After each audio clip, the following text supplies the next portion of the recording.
성경 말씀 민수기 5장 1절로 10절 말씀을 봉독하겠습니다. 민수기 5장 1절로 10절 말씀 제가 봉독하겠습니다.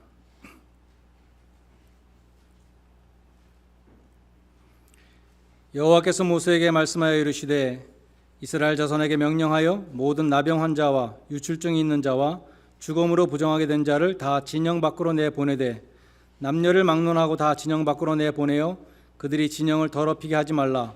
내가 그 진영 가운데 거하느니라 하시매 이스라엘 자손이 그같이 행하여 그들을 진영 밖으로 내보냈으니 곧 여호와께서 모세에게 이르신 대로 이스라엘 자손이 행하였더라. 여호와께서 모세에게 말씀하여 이르시되 이스라엘 자손에게 이같이 이르라. 남자나 여자나 사람들이 범하는 죄를 범하여 여호와께 거역함으로 죄를 지으면 그 지은 죄를 자복하고 그 죄값을 온전히 갚되 5분의 1을 더하여 그 죄를 지었던 그 사람에게 돌려줄 것이요 만일 죄값을 받을 만한 친척이 없으면 그 죄값을 여호와께 드려 제사장에게로 돌릴 것이니 이는 그를 위하여 속죄할 속죄 수양과 함께 돌릴 것이니라. 이스라엘 자손이 거제로 제사장에게 가져오는 모든 성물은 그의 것이 될 것이라. 각 사람이 구별한 물건은 그의 것이 되나니 누구든지 제사장에게 주는 것은 그의 것이 되느니라. 아멘.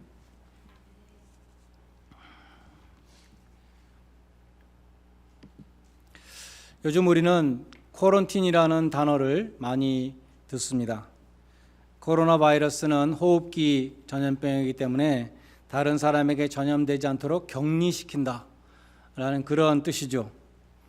오늘 본문 2절에 보면 나병 환자나 유출증이 있는 자 또 죽음으로 부정하게 된 자를 다 진영 밖으로 내보내라 그랬습니다.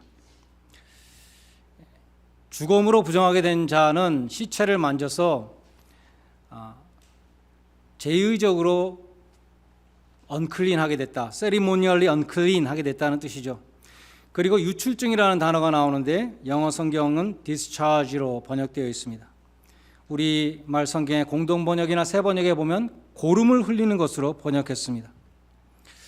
복음서에서 보면 혈루증, bleeding, 혈루증을 오랫동안 앓았던 여인이 나오는데 그것도 유출증 중에 하나입니다.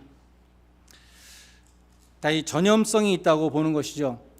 요즘 같으면 그런 사람들을 별도의 텐트에 격리시켰을 것 같아요. 그래서 2주 동안 별도의 텐트에 있다가 제사장에 가서 보고 이제 네거티브다. 그럼 다시 나와라. 이렇게 했을 것 같은데 오늘 성경에 보면 텐트촌 밖으로, 진영 밖으로 내보내라고 그렇게 말씀합니다. 왜 밖으로 추방해야 되는가? 그 해답이 3절에 있습니다. 그들이 진영을 더럽히게 하지 말라. 내가 그 진영 가운데 거하느니라. 진영은 영어로 캠프스죠. 텐트촌이라고 할 수 있습니다. 거대한 텐트촌인데 그 중앙에 성소가 있고 하나님이 거기 거하신다 그랬습니다.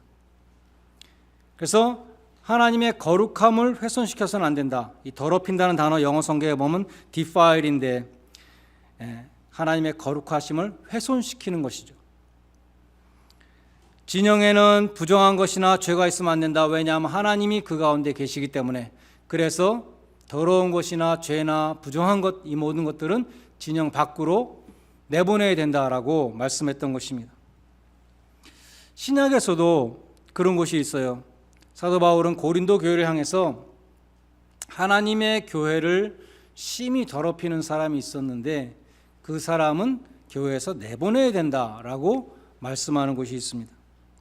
고린도전서 5장 1절에 보면 그 구체적으로 무슨 죄였냐 하면 음행이었는데 더 구체적으로는 아비의 아내 스텝마더와 음행을 한 자가 있었습니다. 그러나 고린도 교회는 그러한 죄에 대해서 통한이 여기지 않았다. 통한이 여긴다는 것은 헬라어로 죽은 사람에 대해서 애통해하는 것이죠. 애통해하는 게 전혀 없었고 오히려 교만하여 자랑했다. 그렇게 말씀합니다. 무슨 말인가 하면 관용을 자랑했다는 것입니다. 우리는 오픈 마인드다. 우리는 모든 죄인을 다 받아준다. 우리는 다 용납한다. 그렇게 우리는 통 큰 교회다 이렇게 자랑했다는 것이죠. 고린도 교회는 죄와 타협하고 있었습니다. 악과 타협하고 있었습니다. 그들은 죄를 허용함으로써 교회를 더럽히고 있었습니다. 교회는 하나님의 집이요 성령의 전이요 예수 그리스도의 몸이요, 교회는 거룩한 공동체이기 때문에 세상과 구별되어야 되는 것이죠. 정결한 그리스도의 신부가 되어야 합니다. 근데 교회가 세상하고 똑같을 때, 혹은 사도 바울이 말하기를 이러한 죄는 세상 사람들도 이방인들도 안 짓는 죄다. 그런데 너희 교회가 그런 죄를 용납했어야 되겠는가? 그렇게 말씀하는 것이거든요. 세상보다 더 죄악스러울 때 우리가 어떻게 세상을 향해서 복음을 전할 수 있겠습니까? 성령님은 떠나가게 되는 것입니다. 그래서 바울은 강력한 대처를 명했습니다. 그런 일을 행한 자를 너희 중에서 물리치라. 이런 자는 사단에게 내어주라. 묵은 누룩을 내어버리라. 그런 자와는 사귀지도 말고 함께 먹지도 말라. 이 악한 사람은 너희 중에서 내어 쫓으라. 주 예수의 이름으로 모여서 예수의 능력으로 그처럼 치리하라 라고 말합니다. 그래서 이 모든 것을 다 한마디로 요약하면 출교, excommunication, 관계를 끊으라는 것이죠. 고린도전서 5장 11절은 성도의 교제를 하지 말아야 될 대상으로 음행하는 자 외에 몇 가지를 더 들고 있습니다. 탐욕, 우상숭배, 중상모략, 술 취하거나 속여 빼앗는 자와는 함께 먹지도 말라. 상종하지 말라는 뜻이죠. 왜 그렇습니까? 물들기 때문에 그렇다는 것이죠. 우리도 자녀들한테 그러죠. 좋은 친구 사귀라. 마약하는 친구 사귀지 말고, 깽에 들어가지 말고, 믿음 좋은 친구들하고 사귀라. 그런 말 많이 하잖아요. 왜 그렇습니까?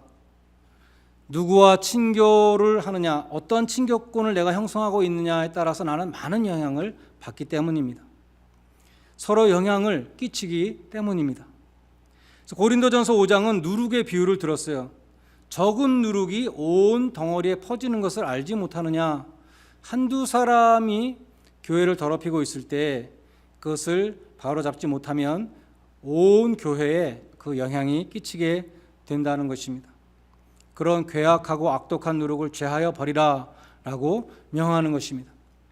누룩을 예로 드는 것은 영향력을 말하는 것이죠. 전파력을 말하는 것입니다. 퍼지기 전에 제거해야 한다는 것입니다. 그것이 주님의 몸이요 성령의 전인 하나님의 교회를 살리는 길입니다.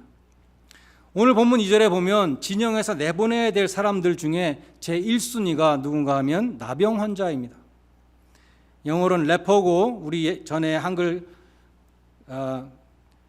성경에는 문둥병자였죠. 문둥병자를 너무 이제 좀 더 오펜시브하지 않게 새로 번역된 번역에서는 나병 환자, 옛날에 성경의 소경, 이것을 시각장애자 이렇게 다 바꿨죠.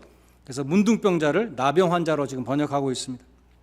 레위기 13장에 보면 나병 환자로 판명된 사람은 부정하다 부정하다 자기 입으로 2번 외친 다음에 진 밖으로 추방되었습니다.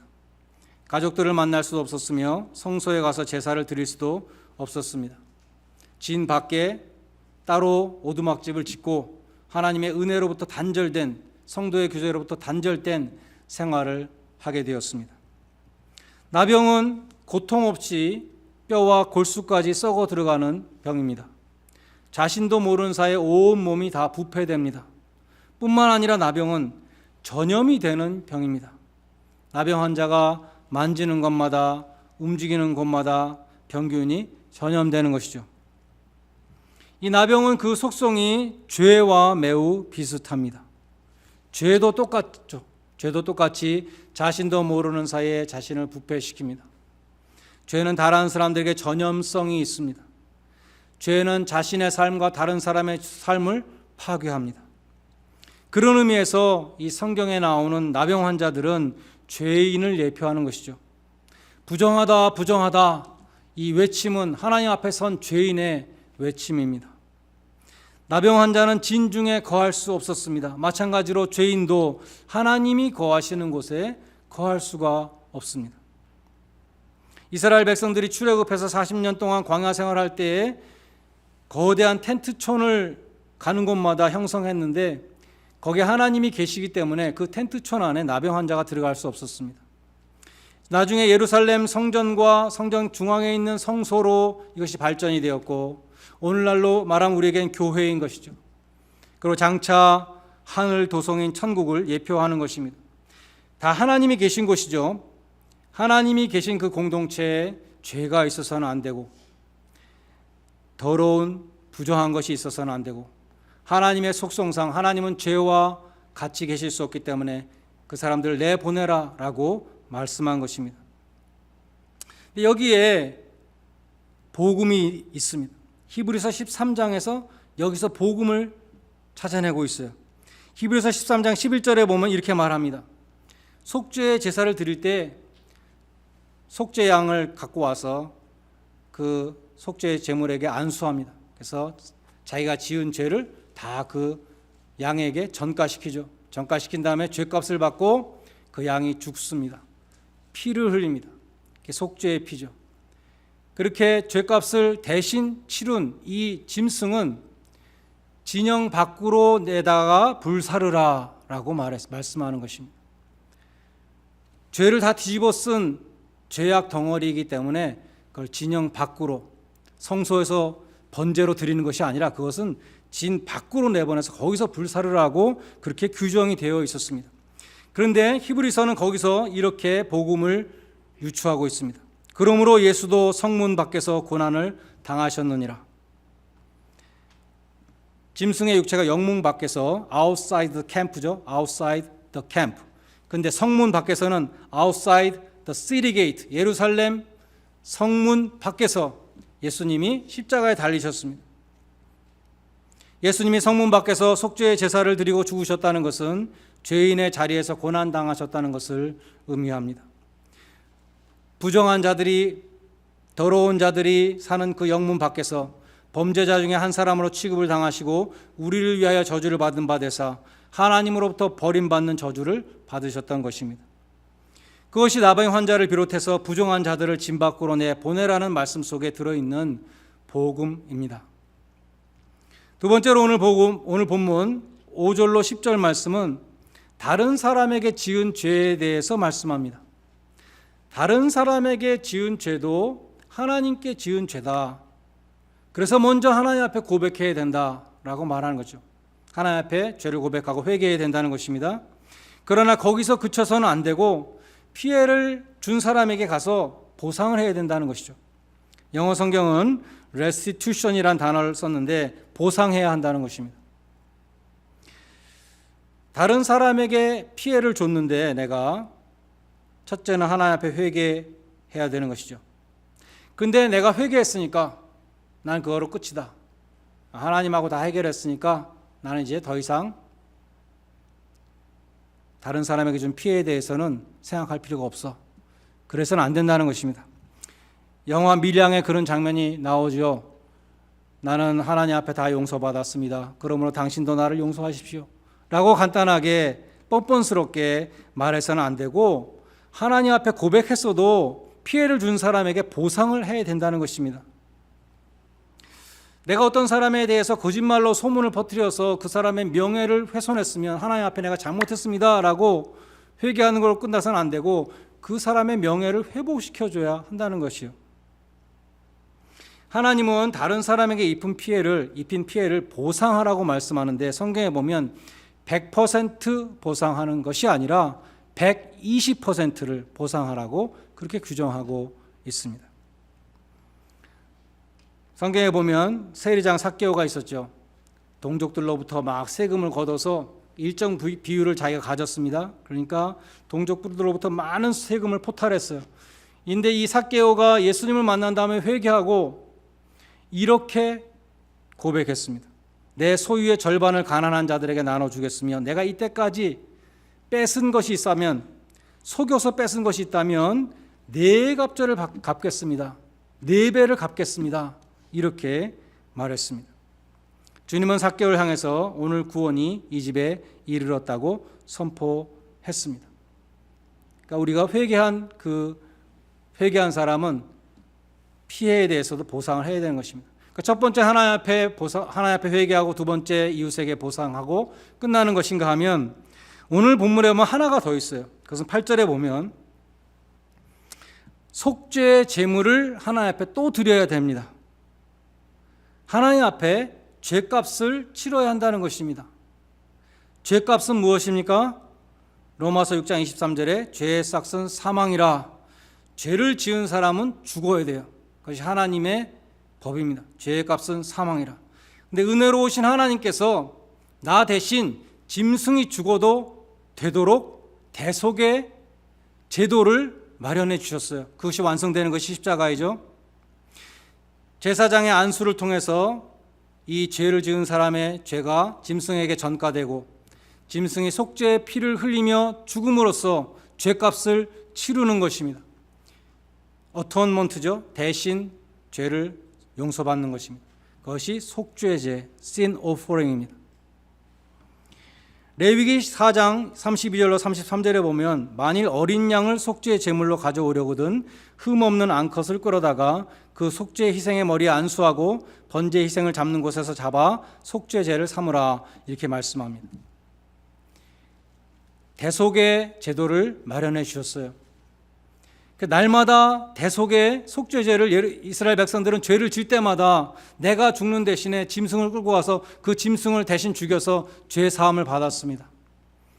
그처럼 날마다 반복되던 그 속죄의 제사가 예수님이 십자가에서 단번에 영원한 속죄의 제사를 드리심으로 완성되었죠. 베드로전서 1장 18절로 21절은 이렇게 말씀합니다. 하나님께서 예수 그리스도의 보배로운 피로써 우리의 죄를 사하셨다. 구속이라는 리뎀션이라는 단어는 노예 상태를 전제합니다. 속전을 주고 랜섬을 주고 노예를 사오는 것을 리뎀션이라고 말하는 것이요 구속입니다. 아담의 원죄를 타고난 모든 사람들은 죄를 지을 수밖에 없는 죄의 노예들입니다. 디도서 3장 3절에 이렇게 기록되어 있습니다.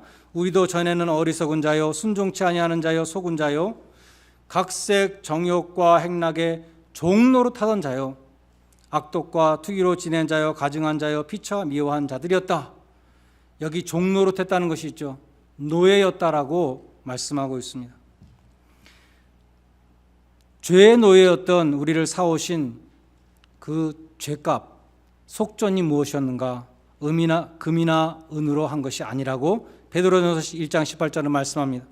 당시 로마 제국에는 500만 명의 노예가 있었는데 노예들은 아무런 재산이 없었습니다. 노예가 해방될 수 있는 길은 오직 그 누군가가 금이나 은으로 랜섬을 내고 몸값을 내고 그 노예를 사올 때 그 노예는 해방이 될 수 있었던 것입니다.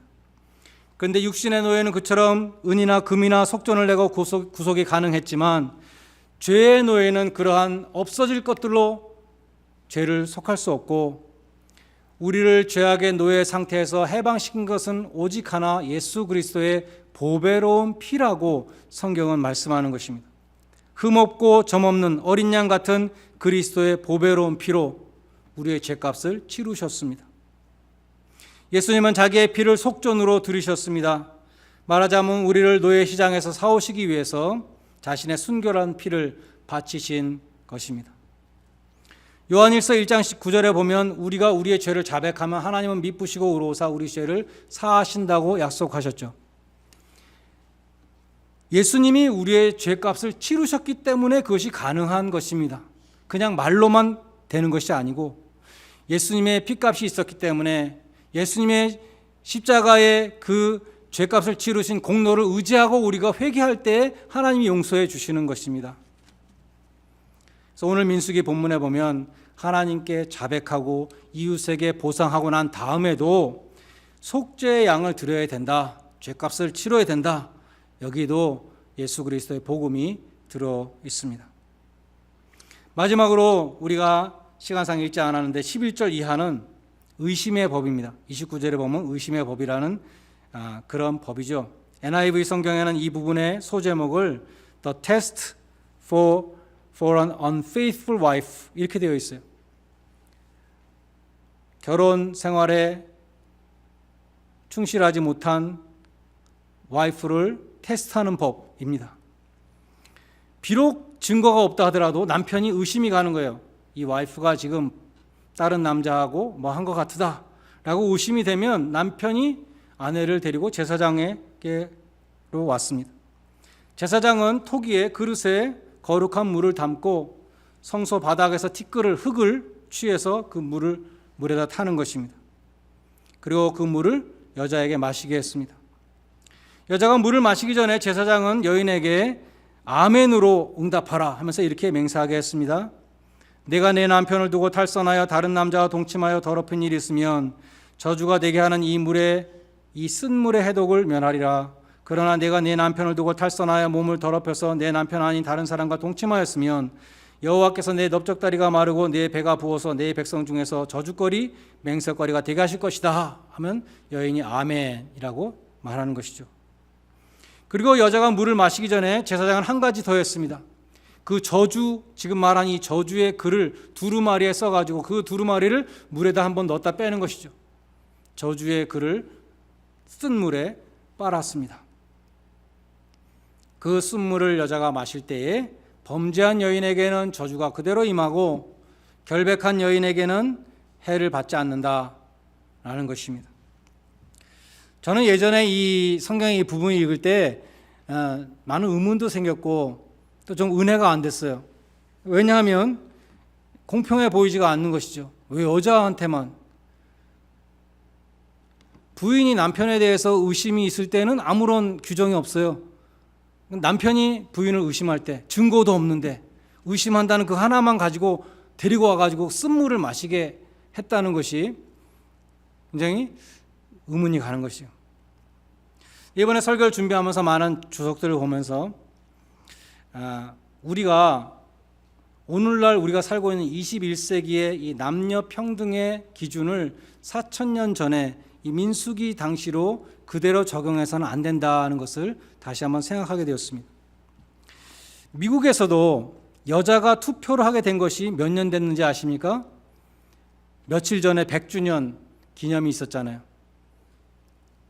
19th Amendment, 여자에게 투표권을 준 것이 1920년 8월 18일, 며칠 전에 딱 100년 전이었어요. 민수기에서는 백성의 수를 계수할 때 여자는 수에 치지도 않았습니다. 수에 들어가지도 못했어요. 그러니까 오늘날 이 남녀 평등의 기준을 민수기에 그대로 적용해서는 안 되는 것이죠. 오히려 하나님이 억울한 누명을 쓴 여자들에게 결백을 주장할 수 있는, 하나님이 결백을 보여주실 수 있는 그러한 제도를 만들어 놓으셨다. 우리는 그렇게 이해해야 할 것입니다. DNA 테스트가 없었던 시절에 하나님이 직접 결백을 보여드릴 수 있는 그런 길을 주신 것입니다. 그럼 이 말씀을 우리는 어떻게 적용해야 할 것인가? 이 말씀에는 복음이 없을까 하는 것입니다. 하나님은 이스라엘 백성들에게 나는 너희 남편이다 이렇게 말씀하셨습니다. 예레미야서 31장 32절에 보면 내가 그들의 남편이 되었어도 그들이 내 언약을 깨트렸다 이렇게 말씀합니다. 그리고 우상 숭배를 간음이라고 말씀합니다. 예레미야서 3장 8절에 보면 내가 나에게 배역한 이스라엘이 간음을 행하였다 이렇게 말씀합니다. 우상 숭배를 간음으로 표현합니다. 돌과 나무와 더불어 행음하였다 이렇게 표현합니다. 호세아 4장 13절에도 그들이 산꼭대기에서 제사를 드리며 작은 산에서 분향하되 참나무, 버드나무, 상수리나무 아래에서 하니 이러므로 너희 딸들이 음행하며 너희 며느리들이 간음을 행하는도다. 이것이 다 우상 숭배하는 것을 보고 이렇게 말씀한 것입니다. 하나님의 백성들은 하나님을 사랑하되 마음을 다해서 사랑해야 되고 뜻을 다해서 사랑해야 되고 성품을 다해서 목숨까지 바쳐서 하나님만을 사랑해야 되는데 우상을 숭배하고 우상을 사랑할 때 하나님은 질투하시는 하나님이시고 진노하시는 하나님이 되신다. 간음하는 자에 대해서 남편의 질투와 똑같은 그러한 질투를 하나님이 하신다고 성경은 말씀하고 있는 것입니다. 그래서 우상 숭배라는 것은 영적인 간음으로 하나님이 미워하시는 심각한 죄악인 것입니다. 우리가 하나님보다 돈을 우상으로 섬기고 우리가 하나님보다 세상을 더 사랑하고 그러한 영적인 간음을 행하는 자가 될 때에 우리는 쓴 물을 마셔야 되는 것이죠. 하나님이 주시는 진노의 잔을 마셔야 하는 것입니다. 그러나 예수님이 우리 대신 그 쓴 잔을 담당하셨다는 것입니다.